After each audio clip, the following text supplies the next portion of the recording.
In order to finalize the position of the oblique angles and of the adjacent elbows, let's specify the horizontal duct levels without spreading the levels. Run the command, select the main duct.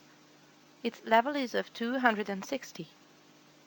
Make sure that the spread box is unchecked. Retrieve this level to manually transfer it to this duct.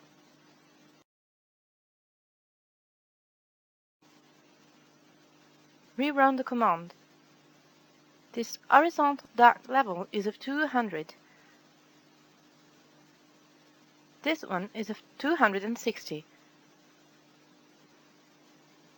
And this one of 360.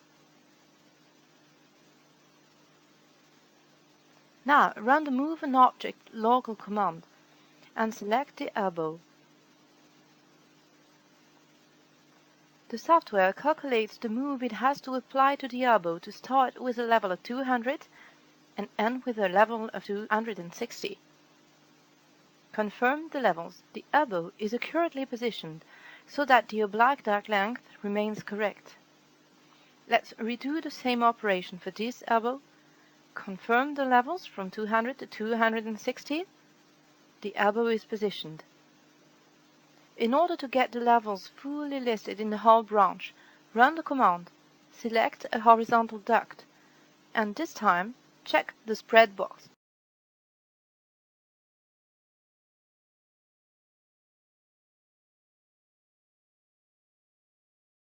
The levels are spread to all of the branch's objects.